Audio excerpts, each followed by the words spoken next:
Hello everyone, स्वागत है आप सभी का आपके अपने YouTube channel as smart classes में। आज की इस वीडियो में मैंने एनसीईआरटी पर आधारित सामाजिक अध्ययन एसएसटी के 30 महत्वपूर्ण प्रश्न रखे हुए हैं। आप लोगों का काफ़ी दिन से कहना था कि प्रैक्टिस सेट करवाइए एनसीईआरटी पर आधारित एसएसटी का, तो इसीलिए देखिए यहाँ पर मैंने 30 प्रश्नों की सीरीज़ रखी हुई है। इनको करके आप समझ सकते हैं कि कितनी तैयारी आपकी हो चुकी है। साथ ही में आप जान पाएंगे कि कैसे क्वेश्चन एग्जाम में पूछे जाते हैं। चैनल पर पहली बार आए हो तो वीडियो को लाइक करके चैनल को सब्सक्राइब कर लीजिए, साथ ही बेल आइकन को भी प्रेस कर लीजिए ताकि ऐसी वीडियो आपको आगे भी मिलते रहें। फर्स्ट क्वेश्चन देखते हैं। भारत में महिला रोजगार को प्रोत्साहित करने के लिए कानून है जिसके तहत यह अनिवार्य है कि जिस संस्था में 30 से अधिक महिला कर्मचारी काम करती हैं वहां खाली स्थान होना चाहिए। तो देखिए ऐसे ही क्वेश्चन एग्जाम में बनते हैं। प्रीवियस ईयर क्वेश्चन पेपर से ही ये क्वेश्चन मैंने लिए हुए हैं। साथ ही में इसका पीडीएफ भी मैं अपने व्हाट्सएप टेलीग्राम ग्रुप में शेयर कर दूंगी, वहाँ से आप लोग इसको डाउनलोड कर सकते हैं और एक बार खुद से भी करके सॉल्व करिएगा कितने क्वेश्चन आप सही कर पा रहे हैं। तो यहाँ पर देखिए इसका राइट आंसर कौन सा होगा? शिशु सदन, सैनिटरी पैड निकालने की मशीन, महिला अध्यक्ष या यातायात। तो इसका देखिए राइट आंसर जो हो जाएगा ऑप्शन नंबर ए। भारत में रोजगार महिला को प्रोत्साहित करने के लिए कौन सा कानून है? शिशु सदन। मतलब इसका ये हुआ कि जहाँ पर 30 से अधिक महिला कर्मचारी काम करती हैं वहाँ पर शिशु सदन होना चाहिए। मतलब बच्चों को रखने का एक जगह होना चाहिए, जैसे महिलाओं के छोटे छोटे बच्चे होते हैं वो उनको भी लाकर वहाँ पर रख सकें और आराम से काम कर सकें। तो right answer option number A के साथ चला जाएगा। नेक्स्ट क्वेश्चन है देखिए। भारत में धर्मनिरपेक्षता के संदर्भ में निम्नलिखित में से कौन सा कथन सही है? तो देखिए हमारा भारत देश जो है धर्मनिरपेक्ष है, तो इस पे पूछ रहा है धर्मनिरपेक्षता के संबंध में कौन सा कथन सही है। ना राज्य ना धर्म एक दूसरे के मामलों में दखल दे सकते हैं।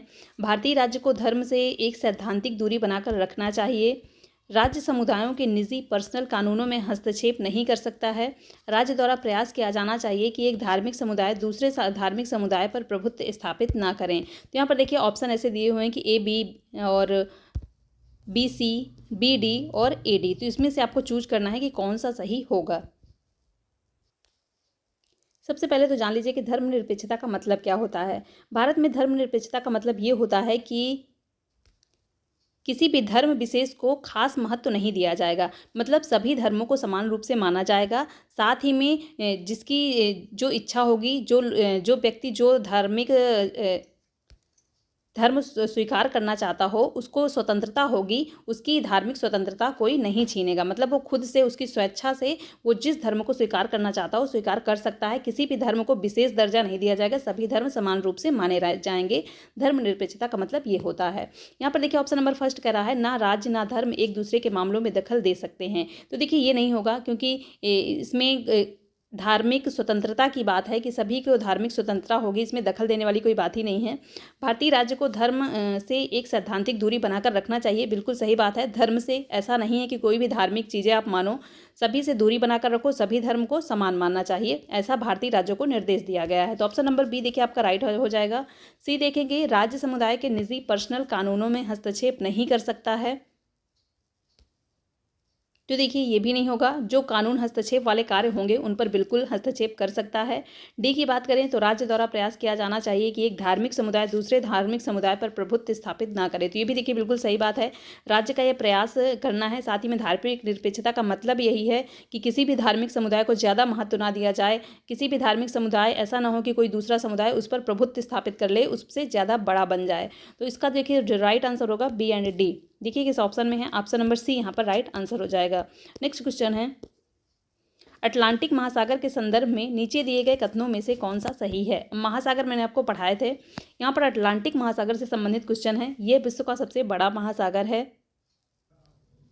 तो देखिए मैंने आपको बताया था अटलांटिक महासागर जो है ये विश्व का दूसरा, मतलब दुनिया में क्षेत्रफल और विस्तार की दृष्टि से दुनिया का दूसरा सबसे बड़ा महासागर है, पहला नहीं है। यहाँ पर देखिए पहला कह रहा है तो ये गलत हो जाएगा।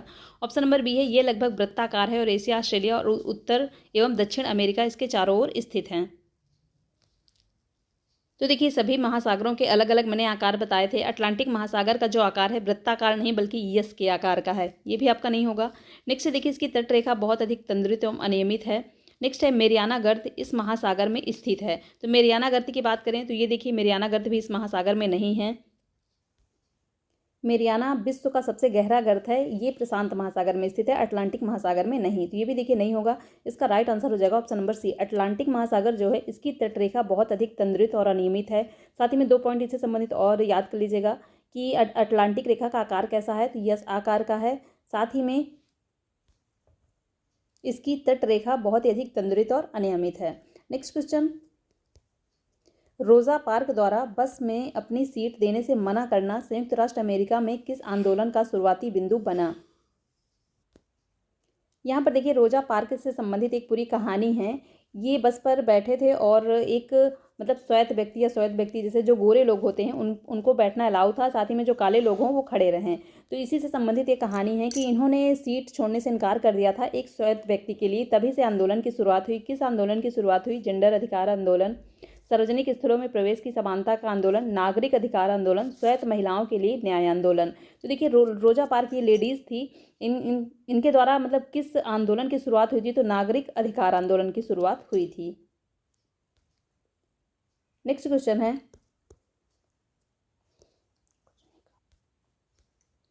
उच्च ज्वार के संबंध में कथन ए और बी पर विचार कीजिए और सही विकल्प का चयन कीजिए। तो उच्च ज्वार से संबंधित यहाँ पर देखिए 2 कथन दिए हुए हैं।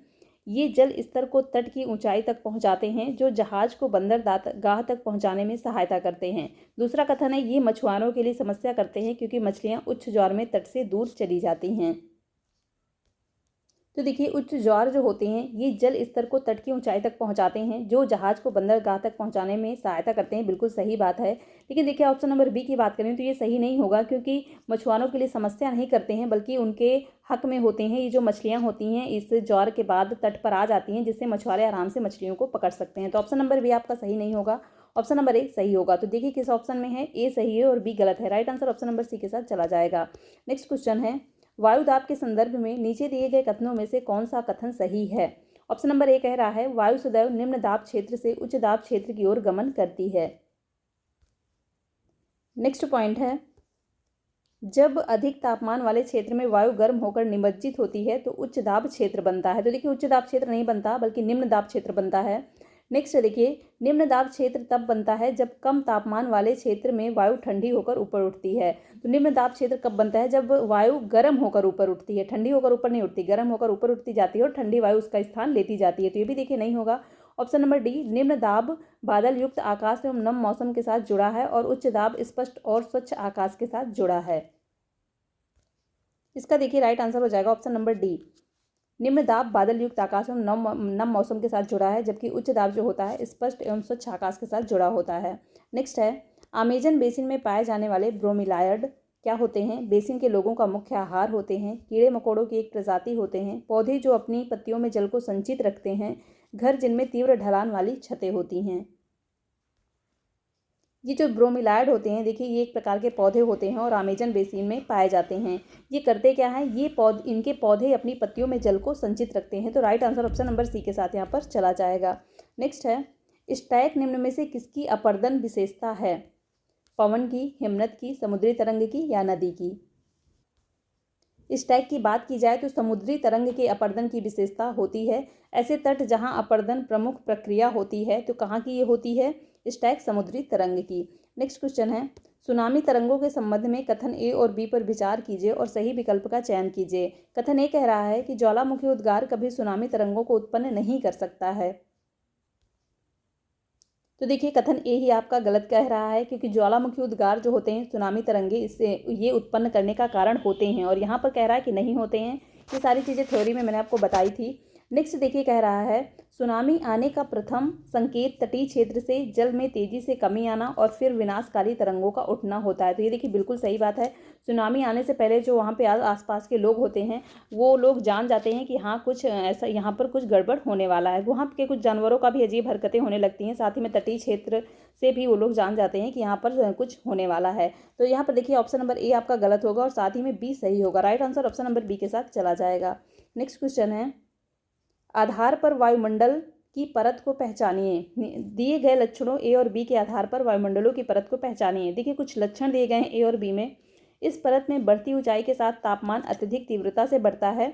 यह परत रेडियो संचार में मदद करती है। तो देखिए सभी अलग अलग परतें होती हैं, समताप मंडल, मध्य मंडल, बाह्यमंडल, बहिर्मंडल, इनके इंग्लिश नाम भी याद रखिएगा क्योंकि कभी कभी इंग्लिश में ही एग्जाम में पूछ लिया जाता है। इन सभी के बारे में मैंने आपको बताया था। समताप मंडल में समान ताप रहता है, हवाई जहाज उड़ाने की आदर्श दशा पाई जाती है। लेकिन हम यहाँ पर क्वेश्चन पर आते हैं, रेडियो संचार में मदद कौन सा मंडल करता है? इसका देखिए राइट आंसर हो जाएगा ऑप्शन नंबर सी, बाह्यमंडल जो होता है, थर्मोस्फियर इंग्लिश में इसको कहते हैं। यहीं पर रेडियो संचार में ये मदद करता है। रेडियो संचार से जो संबंधित नेटवर्क होते हैं यहीं पर लगाए जाते हैं। साथ ही में इसको देखिए एक और नाम है आयनोस्फियर, मतलब आयन मंडल के नाम से भी इसको जानते हैं। तो राइट आंसर आपका ऑप्शन नंबर सी के साथ चला जाएगा। नेक्स्ट क्वेश्चन है, आईने अकबरी के बारे में निम्नलिखित कथनों को पढ़िए। आईने अकबरी किसने लिखी थी? अबुल फजल ने लिखी थी, मैंने आपको बताया था। और ये किसका भाग था? अकबरनामा का। अकबरनामा को 3 भागों में रचना की गई थी, तो वही चीज़ है यहाँ पर। उसी का तीसरा भाग जो था आईने अकबरी था। रचना इसकी अबुल फजल ने की थी। तो देखिए ऑप्शन नंबर ए यहाँ पर कह रहा है कि यह अकबरनामा का दूसरा भाग वॉल्यूम है। तो देखिए अभी मैंने आपको बता दिया कि ये अकबरनामा का दूसरा भाग नहीं था बल्कि तीसरा भाग था आईने अकबरी, तो ये आपका नहीं होगा। यह अकबर के शासनकाल की घटनाओं का विवरण देती है।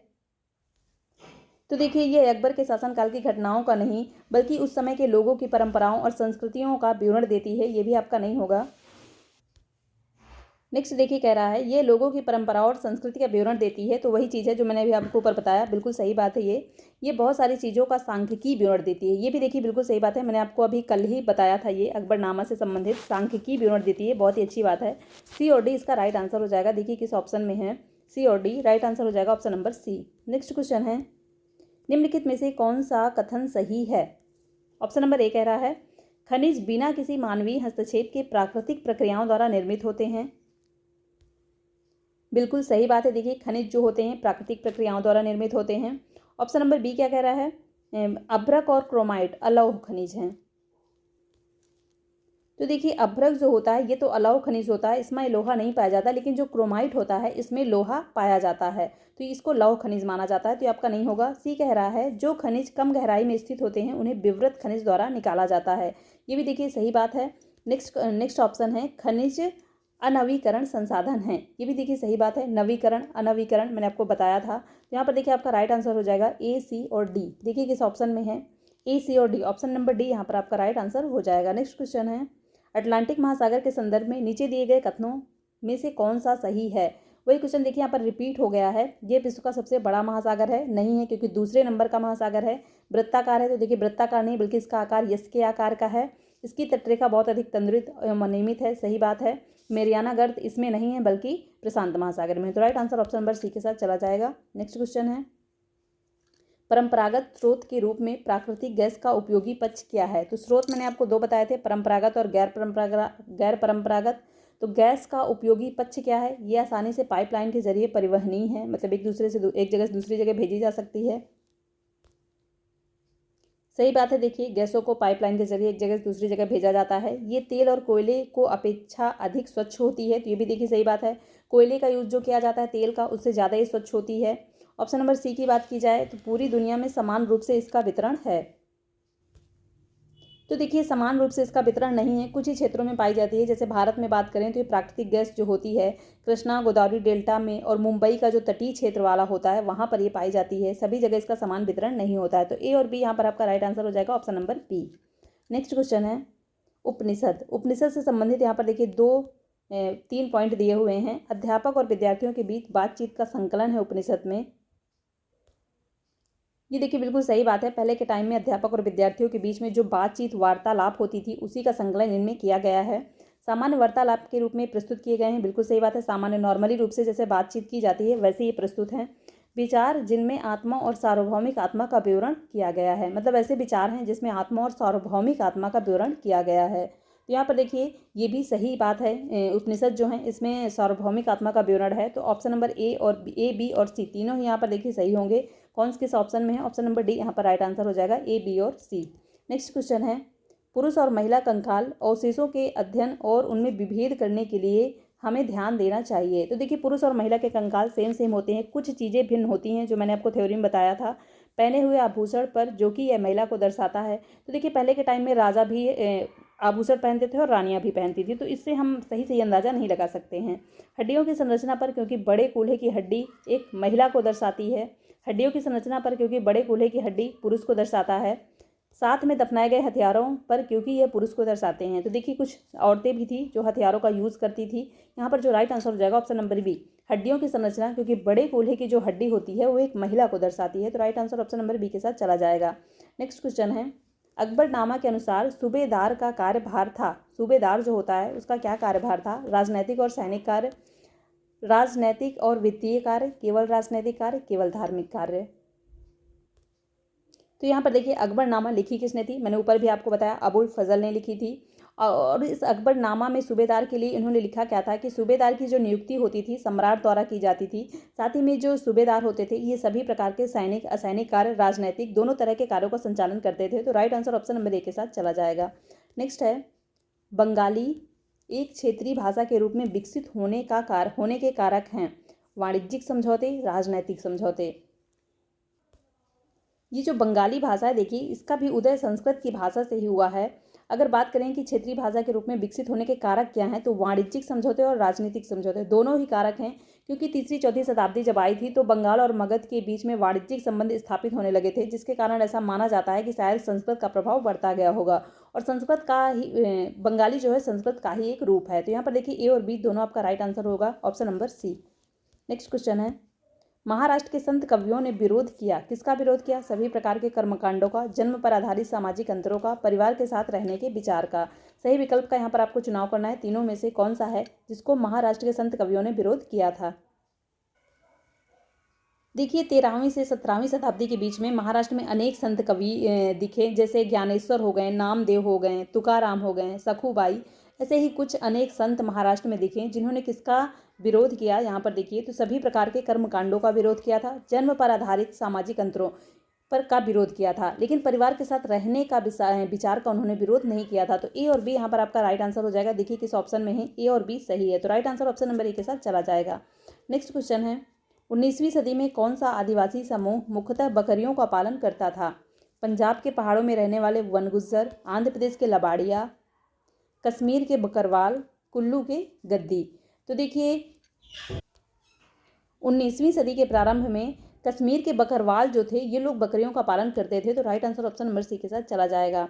नेक्स्ट क्वेश्चन है, सुधारकों का आंदोलनों के साथ मिलान कीजिए। विभिन्न सुधारक है, उन्होंने कौन सा आंदोलन यहाँ पर देखिए किया है, इसका देखिए मिलान आप लोगों को यहाँ पर करना है। तो सबसे पहले घासीदास, घासीदास ने कौन सा आंदोलन किया था? तो घासीदास ने देखिए सतनामी आंदोलन किया था, ऑप्शन नंबर 3, ए का यहाँ पर ए का मिलान यहाँ पर 3 से होगा। पेरियार की बात की जाए तो पेरियार ने किया था आत्मसम्मान आंदोलन, ये देखिए इसके साथ चला जाएगा। अब ये चैप्टर नहीं आया है आपका, आगे मिलेगा। हम रोज़ 10 बजे आपकी हिस्ट्री की क्लास होती है और 12 बजे पॉलिटी की। हिस्ट्री का चैप्टर ये आगे आपको मिलेगा। नेक्स्ट देखिए डेरोजियो, डेरोजियो आंदोलन किया था यंग बंगाल आंदोलन, किस ऑप्शन में है? देखिए ऑप्शन नंबर 2 के साथ हो जाएगा ये। ऐसे ही नीचे एक और बचता है आपका अंबेडकर, अंबेडकर आंदोलन चला जाएगा मंदिर प्रवेश आंदोलन के साथ, मतलब 4 का 4 ही हो जाएगा। एक बार फिर से देख लीजिए, अंबेडकर आंदोलन आपका हो गया मंदिर, अंबेडकर हो गया आपका मंदिर प्रवेश आंदोलन से संबंधित है। डेरोजियो जो हो गया यंग बंगाल आंदोलन से संबंधित है। पेरियार जो हो गया आत्मसम्मान आंदोलन, देखिए फर्स्ट नंबर से। और सबसे ऊपर कौन सा था? घासीदास, घासीदास संबंधित है सतनामी आंदोलन से। तो देखिए क्लियर हो गया होगा, इसका राइट आंसर हो जाएगा option number A3, B1, C2, D4। Option number B इसका देखिए राइट आंसर हो जाएगा। नेक्स्ट क्वेश्चन देखेंगे, आधुनिक भारत की ज़्यादातर लिपियाँ किससे उत्पन्न हुई हैं? ब्राह्मी से, बंगला से, तमिल से या देवनागरी से?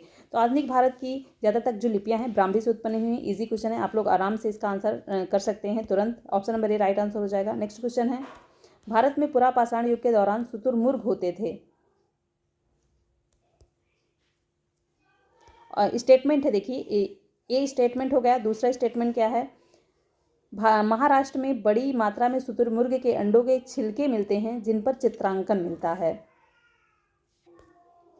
देखिए यहाँ पर दोनों ही ऑप्शन आपके सही हैं। पुरापाषाण काल के युग के दौरान शुतुरमुर्ग होते थे, साथ ही में महाराष्ट्र के बड़ी मात्रा में ऐसे शुतुरमुर्ग के अंडे मिले हैं जिन पर विभिन्न तरह के चित्रांकन भी देखने को मिलते हैं। तो ए और बी यहाँ पर आपका दोनों सही हो जाएगा, राइट आंसर चला जाएगा ऑप्शन नंबर बी के साथ। नेक्स्ट क्वेश्चन है, देश का उसके उपनिवेश के साथ मिलान करें। विभिन्न देखिए देश दिए हुए हैं और उनका उपनिवेश, क्या उपनिवेश है उनका, यहाँ पर उसके साथ आपको मिलान करना है। तो सबसे पहले अगर बात करें फ्रांस की, तो फ्रांस का देखिए किसके साथ मिलान होगा, सेंट डोमिंगो के साथ। पुर्तगाल की बात करें तो पुर्तगाल देखिए हो जाएगा ब्राज़ील। इंग्लैंड की बात करें तो इंग्लैंड हो जाएगा जमैका। और स्पेन हो जाएगा आपका वेनेजुएला। तो यहाँ पर देखिए क्लियर हो गया होगा आपका ये फ्रांस सेंट डोमिंगो मतलब 2, ए का 2, बी का 4 और सी का 1, तो 2, 4, 1 और 3। देखिए किस ऑप्शन में है, 2, 4, 1 और 3। ऑप्शन नंबर बी देखिए इसका राइट आंसर हो जाएगा। नेक्स्ट क्वेश्चन देखेंगे, साम्राज्यवादी ऐतिहासिक पेंटिंग। साम्राज्यवादी फतह की लोक स्मृतियां गढ़ती हैं, अंग्रेजों को अजय और सर्वशक्तिशाली रूप में प्रस्तुत करती हैं, यूरोप में बहुत लोकप्रिय हुई हैं, भारत को पूरी प्रामाणिकता के साथ दर्शाती हैं। देखिए साम्राज्यवादी जो लोकप्रिय पेंटिंग होती हैं, इसका देखिए ऑप्शन दिया हुआ है, अलग अलग है, ए बी सी, बी सही है, केवल बी सी सही है। तो यहाँ पर कौन कौन सा राइट होगा, तो देखिए जो साम्राज्यवादी ऐतिहासिक पेंटिंग होती हैं, ये साम्राज्यवादी पेंटिंग शाही फतह की लोक स्मृतियों को गढ़ने का प्रयास करती हैं। इसमें से देखिए जो अंग्रेज लोग थे, उन्होंने इन पेंटिंगों के माध्यम से अपने को सर्वशक्तिमान साबित किया कि हम ही सबसे शक्तिशाली हैं, सर्वशक्तिमान हैं। और ये लोग इन पेंटिंगों के माध्यम से अपना सर्वोच्चता का उत्सव भी मनाया करते थे। तो ये देखिए बिल्कुल सही बात है। नेक्स्ट है, अंग्रेजों को अजय और सर्वशक्तिशाली के रूप में प्रस्तुत करती हैं, वही चीज़ है जो मैंने अभी आपको बता दिया। यूरोप में बहुत लोकप्रिय हुई हैं, ये भी देखिए सही बात है। भारत को पूरी प्रामाणिकता के साथ दर्शाती हैं, तो ये देखिए इसका सही नहीं होगा, ए बी और सी इसका राइट आंसर हो जाएगा। देखिए किस ऑप्शन में है, ऑप्शन नंबर बी इसका राइट आंसर हो जाएगा। नेक्स्ट क्वेश्चन देखेंगे, मृदा के निर्माण को प्रभावित करने वाले कारकों को मिलान कीजिए। ऑप्शन नंबर ए है देखिए फ्लोरा फोना। फ्लोरा फोना आप लोगों ने नाम सुना होगा, इसी को हिंदी में कहते हैं वनस्पति और प्राणी जगत और सूक्ष्म जीव। तो इसका देखिए मिलान किससे होगा, मृदा का रंग और गठन, मृदा में ह्यूमस निर्माण की दर, मृदा परिच्छेदिका की मोटाई। तो देखिए फ्लोरा और फौना जो होते हैं, मृदा में ह्यूमस निर्माण की दर मतलब मृदा में ह्यूमस को प्रदान कराते हैं, ह्यूमस निर्माण करते हैं। तो देखिए ए नंबर आपका इससे मिलान करेगा। जनक सेल जो होती हैं वो मृदा का रंग और गठन निर्धारित करती हैं, तो देखिए ऑप्शन नंबर ए के साथ चला जाएगा। जलवायु की बात की जाए तो जलवायु जो होता है अपक्षय की दर, जलवायु कैसी है ये अपक्षय की दर निर्धारित करेगा। समय जो होता है, समय देखिए मृदा परिच्छेदिका की मोटाई। तो यहाँ पर देखिए कौन सा राइट आंसर हो जाएगा आपका, ए का हो गया 2, बी का हो गया 1, तो 2, 1, 4 और 3। देखिए किस ऑप्शन में है, 2, 1, 4 और 3। राइट आंसर इसका देखिए ऑप्शन नंबर ए के साथ चला जाएगा, 2, 1, 4 और 3। नेक्स्ट क्वेश्चन है, प्राचीनतम लघु चित्रकला किस पर बनाए जाते थे। प्राचीनतम जो लघु चित्रकारी की जाती थी किस पर की जाती थी, पात्र पर, ताड़पत्र पर, कागज पर या लकड़ी की तख्ती पर। यहाँ पर देखिए प्राचीनतम लघु चित्रकला जो थी, पात्र पर इसका निर्माण नहीं किया जाता था। पात्र मतलब बर्तन हो गए, उस पर इसका निर्माण नहीं किया जाता था। मूल रूप से तो इनका निर्माण ताड़पत्रों में किया जाता था, लेकिन धीरे धीरे जैसे कागज विकसित हो गए तो उसके बाद कागजों में किया जाने लगा, कागजों के साथ साथ लकड़ी की तख्ती में भी किया जाने लगा। तो बी, सी और डी यहाँ पर आपका राइट आंसर हो जाएगा। राइट आंसर हो जाएगा option number D. Next question है, मानचित्र में प्रयोग होने वाले रूढ़ प्रतीक होते हैं। कौन से रूढ़ प्रतीक होते हैं मानचित्र में प्रयुक्त होने वाले। ऑप्शन नंबर ए है देखिए, वे प्रतीक जो क्षेत्र के किसी विशिष्ट समाज द्वारा प्रयुक्त होते हैं। वे प्रतीक जिनके माध्यम से केवल भू आकृतियां लक्षणों को दर्शाया जाता है। वे प्रतीक जिनके माध्यम से केवल राजनीतिक सीमाओं और प्रशासनिक खंडों को दर्शाया जाता है। तो मानचित्र में देखिए प्रयोग होने वाले जो रूढ़ प्रतीक होते हैं, वे प्रतीक होते हैं जिनके माध्यम से केवल राजनीतिक सीमाओं, प्रशासनिक खंडों को दर्शाया जाता है। राइट आंसर, सॉरी अभी यहाँ पर एक ऑप्शन और है, वे प्रतीक जिनके उपयोग के संबंध में एक अंतर्राष्ट्रीय सहमति होती है। तो देखिए जो मानचित्र में प्रयोग होने वाले रूढ़ प्रतीक होते हैं, right answer option number D हो जाएगा। वे प्रतीक होते हैं जिनके उपयोग के संबंध में एक अंतर्राष्ट्रीय सहमति होती है। नेक्स्ट क्वेश्चन है, संविधान की प्रस्तावना में निम्नलिखित में से किस प्रकार की समानता का उल्लेख है। वेतन की समानता, संपत्ति की समानता, रोजगार की समानता या प्रतिष्ठा की समानता। यहाँ पर देखिए पूछ रहा है प्रस्तावना में किस प्रकार की समानता का उल्लेख है। संविधान की प्रस्तावना आपको जरूर आनी चाहिए क्योंकि छोटी सी होती है। देखिए उसमें साफ साफ दिया हुआ है कि प्रतिष्ठा और अवसर की समानता। तो यहाँ पर right answer option number D के साथ चला जाएगा। प्रस्तावना की बात की गई यहाँ पर, तो right answer option number D.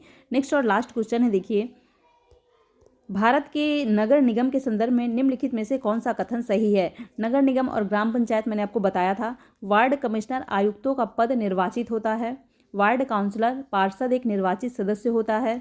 Ward commissioner का चुनाव काउंसलर पार्षद करते हैं। वार्ड कमिश्नर का चुनाव प्रशासनिक कर्मचारी करते हैं। तो देखिए यहाँ पर इसका राइट आंसर हो जाएगा option number B. Ward councillor पार्षद जो होते हैं ये निर्वाचित सदस्य होते हैं, इनका निर्वाचन किया जाता है। जैसे मैंने आपको बताया था कि जो नगर पंचायत होता है अलग अलग शहर या नगर जो होते हैं अलग अलग वार्डों में बटे होते हैं और वार्ड में ही वार्ड काउंसलर चुने जाते हैं जिसको पार्षद कहते हैं। तो ये देखिए इनको निर्वाचित किया जाता है, ये सरकार द्वारा नहीं चुने जाते हैं। बाकी अगर वार्ड कमिश्नर आयुक्तों की बात करें तो ये सरकार द्वारा चुने जाते हैं, निर्वाचित नहीं होते हैं। ऐसे ही देखिए वार्ड कमिश्नर का चुनाव वार्ड काउंसलर पार्षद करते हैं, तो देखिए पार्षद इनका चुनाव नहीं करते हैं। तो यहाँ पर राइट आंसर आपका ऑप्शन नंबर बी के साथ चला जाएगा। वार्ड काउंसलर या इन्हीं को देखिए वार्ड प्रतिनिधि भी कहते हैं। तो ये जो होते हैं निर्वाचित सदस्य होते हैं। यहाँ से देखिए आपके 30 क्वेश्चन कंप्लीट होते हैं। वीडियो पसंद आया हो तो लाइक कर दीजिएगा। साथ ही में जो भी चैनल पर नए हैं वीडियो को लाइक करके चैनल को सब्सक्राइब कर लीजिए ताकि ऐसे ही वीडियो आपको आगे भी मिलते रहें। मिलते हैं नेक्स्ट वीडियो में। Thanks for watching.